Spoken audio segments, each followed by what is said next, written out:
Welcome back to my channel, Sunshine Shoulders. I'm Calvin. Thank y'all so much for stopping by again today. I ran across the craziest story that I've probably seen since I've been on YouTube. And it's a story of a Filipino over in Guam who was charged with raping 3 young boys over there. And he pled guilty to sexually abusing these young kids and agreed to self-deportation back to the Philippines versus going to jail. And I thought to myself, this is the craziest thing I've ever heard. I put the link in there. I want you to see this. I'm like, well, what kind of world are we living in today? Now, I'm not going to say any names. I'm going to let you read it. But anyway, it's a 33-year-old Filipino. I guess he's well-to-do according to the family of the victims. They knew him, trusted him, allowed them into their lives, and he abused the trust. One of the boys was 4 at the time, one 11 and one's 12. And he was charged in September 2020. It didn't go to court until September of 2025. And the plea agreement is you're going to be deported back to the Philippines. But if you ever come back to Guam or the United States, you face life imprisonment plus 100 years with no possibility of parole. And I'm thinking to myself, like a reasonable person would think, if this guy's that dangerous and his crime was so serious, why in the world would you just let him walk free and come back to the Philippines and repeat those offenses? There's going to be some innocent children over here who are going to be raped and abused by this monster. I mean, I'm fired up, man, about it, having little children of my own, grandchildren of my own. It's like, what the hell is the United States going to allow this man to walk free like that? Guilty of probably the most horrific crime that you could possibly be guilty of other than murder. Innocent children. The families are devastated. They tell you in the article. They say they'll never recover. These boys will never get over what he did to them.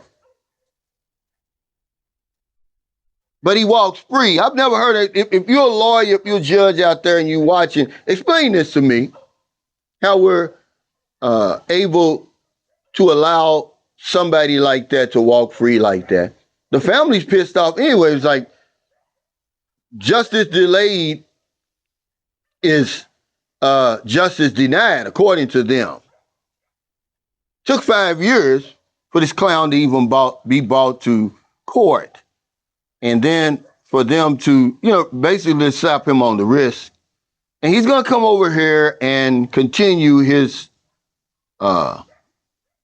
evil behavior, and probably it'll last long over here because,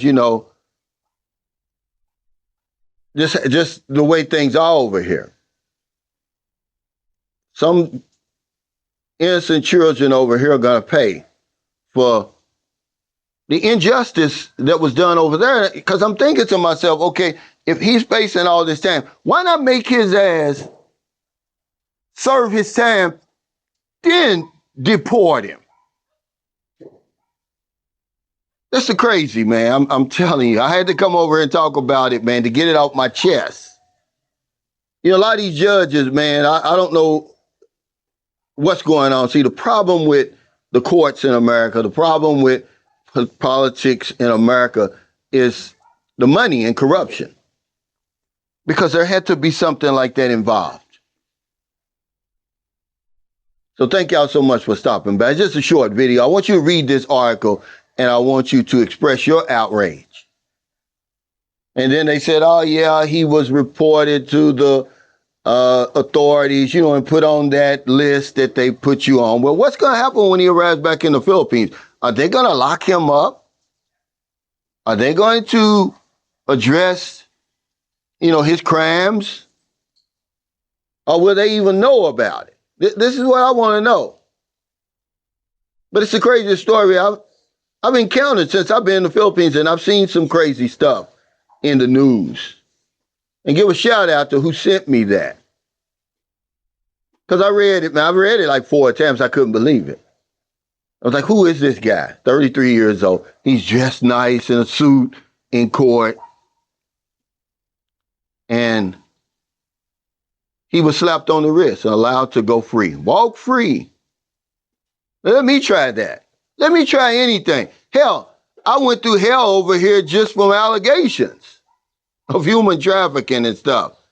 This guy is getting ready to walk free after raping 3 young, innocent boys. We ought to post his face up on every billboard over here, man. That's how far up I am. But it's not going to happen, man. You know, people are going to say, shut the fuck up and mind your own business. I guess that's what I'm going to have to do. So if you're in America, if you're in the Philippines, wherever you are, find it in your heart to help somebody. Now the day goes by, I don't help somebody. That's why I made this video today. Maybe I can help somebody's children over here avoid this monster. It's what he is. When he's back over here already. So read the article. Keep that face firmly in your mind. And if you see him, keep your children away. Warn anybody that comes within any distance of this guy. Because if I don't know anything else, I know this one thing for sure. When we help other people, we help ourselves. Take care, stay safe, stay out of trouble. I'll see you next time. And don't do anything stupid. Don't condone violence like that. And that's what we're doing.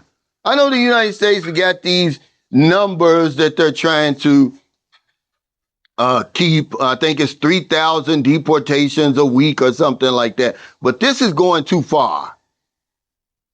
This is going too far. All you're doing is letting go a monster, unleashing a monster on innocent children over here in the Philippines. If I was the Filipino government, I'd deal with him when he crosses immigration.